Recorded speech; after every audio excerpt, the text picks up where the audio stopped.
विभिन्न मौसमों में लगातार खिलने वाले पुष्पों की पूरी जानकारी के साथ साथ मधुमक्खी पालन में सफलता प्राप्त करना इस बात पर निर्भर करता है कि संपूर्ण कार्यकलापों को संयुक्त प्रयास के द्वारा क्रमबद्ध तरीके से किया जाए। मधुमक्खियों के रखरखाव में इन सभी कार्यकलापों जैसे कि नित्य प्रति के कार्य, मौसम के अनुरूप होने वाले कार्य व विशेष कार्यों को संयुक्त रूप से जोड़कर मधुमक्खी वंशों का प्रबंध कहा जा सकता है। मधुमक्खियों के समुचित प्रबंधन का एक सामान्य उद्देश्य यह सुनिश्चित करना होता है कि मुख्य मधुस्राव के आगमन के समय मधुमक्खियां अधिक से अधिक शक्तिशाली हो ताकि मधु उत्पादन भी अधिकतम हो। आमतौर पर मधुमक्खियां का विभाजन मधु उत्पादन को प्रत्यक्ष रूप से प्रभावित करता है। वर्तमान में मोनाग्रहों में रखे मधुमक्खी वंशों को पूरी तरह सुरक्षित रखते हुए उनसे अधिकाधिक विभाजन ले लिए जाए तथा मधु उत्पादन में कम से कम क्षति हो, इसी को मधुमक्खी वंशों की मौसमी व्यवस्था का सार कहा जा सकता है। मधुमक्खी वंशों के विभाजन के लिए रानी कोष्ठों का निर्माण कराना अति आवश्यक होता है। प्रकृति में रानी कोष्ठों को बनाने की प्रक्रिया 3 परिस्थितियों में होती है, जैसे कि नंबर 1 बकछुट के समय, नंबर 2 बूढ़ी रानी को हटा के नई रानी की स्थापना करने के समय, या फिर नंबर 3 आकस्मिक रूप से रानी की अनुपस्थिति अनुभव होने पर।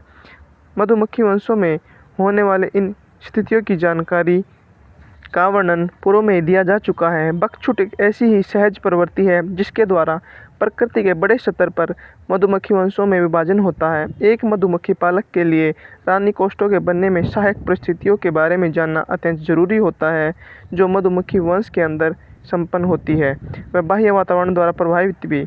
मोनाग्रह में चलायमान फ्रेम्स के होने से मौन पालक को यह समझने में देर नहीं लगती कि रानी कोष्ठों के निर्माण की प्रक्रिया आरंभ हो गई है अथवा नहीं। यह और भी तब स्पष्ट हो जाता है कि मधुमक्खी वंशों में अधिकतर शील्ड ब्रूड दिखाई देने लगे तथा ब्रूड फ्रेम में मधुमक्खियां नर के नए कोष्ठों को बनाने का कार्य भी आरंभ कर देती है। यह प्रथम दृष्टया संकेत होता है कि मधुमक्खी वंश में मधुमक्खियों की अधिक भीड़ होने लगी है और यह भीड़ भाड़ ही बकछुट की प्रवृत्ति को प्रेरित करती है। बकछुट के मौसम का समय व अवधि विभिन्न स्थानों पर अलग अलग हो सकती है, लेकिन इसकी सही जानकारी के बारे में भी आश्वस्त होना जरूरी है। उपरोक्त सभी जानकारियाँ एक मधुमक्खी पालक के वास्ते महत्वपूर्ण इसलिए भी है ताकि वह मौसमी प्रबंधन से संबंधित सभी कार्यक्रमों का उचित ढंग से नियोजन कर सके। पूरे 1 वर्ष के अंतराल के लिए वर्तमान में मौजूद मधुमक्खी वंशों के बचाव तथा मधु उत्पादन में कमी किए बिना विभाजन का लाभ लेने हेतु निम्नलिखित प्रबंधन की कार्यप्रणाली हो सकती है। वर्षा ऋतु में प्रबंधन जून से अगस्त तक। भविष्य में आने वाले दीर्घकालीन वर्षा ऋतु के दौरान मधुमक्खियों को जीवित रखने हेतु अभाव काल का ध्यान रखते हुए मुख्य मधुस्राव के मौसम के अंत में मधुमक्खी वंशों में पर्याप्त मधु का भंडारण छोड़ना चाहिए।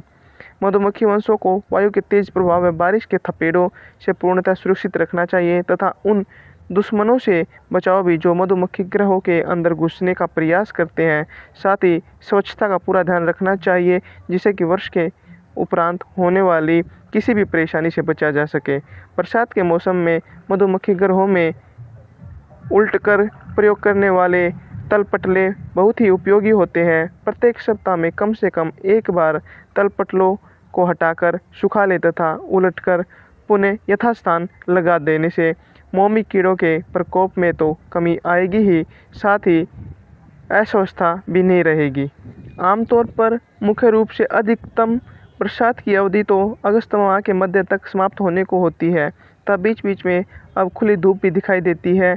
इस समय अनेकानेक जंगली वनस्पतियों, जड़ी बूटियों व घास आदि में फूल खिलते हैं जिनमें मधुमक्खियां पराग इकट्ठा करना आरंभ कर देती है। अतः किसी भी दिन जब आकाश बादलों से आच्छादित न हो व खुली धूप खिली हो, मधुमक्खी वंशों का त्वरित निरीक्षण कर लेना चाहिए।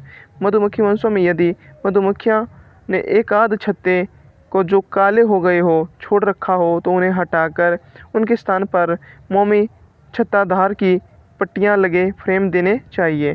साधारणतः मकरंद की उपलब्धता इस समय नहीं के बराबर होती है, अतः सायंकाल के समय सभी मधुमक्खी वंशों को आवश्यकता के अनुसार हल्का गर्म चीनी का घोल 50% चीनी के परिमाण वाला 300 या 500 मिलीमीटर तक दिया जाना चाहिए। ताज़ा पराग प्राप्त होते ही मधुमक्खियों को उत्तेजित करने वाली चीनी के घोल की आपूर्ति होने पर मधुमक्खियां नए छत्तों का निर्माण करना आरंभ कर देती है। उपरोक्त कार्य यानी तीव्रता से मधुमक्खी वंशों का निरीक्षण करते हुए काले व पुराने छत्तों को हटाना, तार लगे फ्रेम मोमी छत्ताधार पट्टियों के साथ मधुमक्खी वंश में देने तथा उत्तेजक चीनी का घोल 10-10 दिनों के अंतराल में सतत करते रहना चाहिए।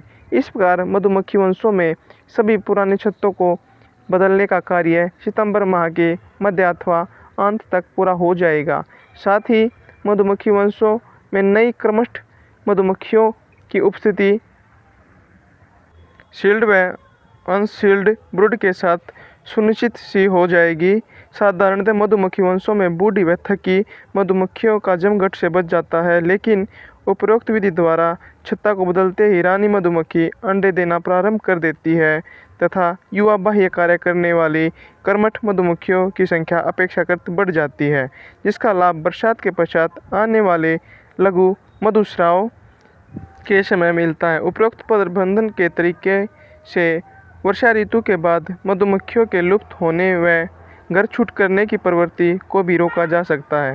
इसका अप्रत्यक्ष रूप से अर्थ यह हुआ कि मधुमक्खी वंशों की संख्या में बढ़ोतरी हुई, जिनमें नए बनाए गए छत्तों के अलावा हर अवस्था का ब्रूड व भरपूर युवा कर्मठ मधुमक्खियां होंगी। इसी प्रकार की एक समान तकनीक लेकिन थोड़ा परिवर्तित रूप से कर्नाटक राज्य के कुर्रा जिले में कुछ मधुमक्खी पालकों द्वारा अपनाई जाती है। इस विधि में जब भरपूर मात्रा में मधुमक्खी वंशों में पराग आने लगता है, मधुमक्खी वंशों के एक या दो नहीं बल्कि सभी छत्तों को यकायक हटाकर मोमी छत्ताधार की पट्टी लगे फ्रेम्स मधुमक्खी वंशों में दे दिए जाते हैं तथा भारी मात्रा में उत्तेजक चीनी का घोल भी दिया जाता है।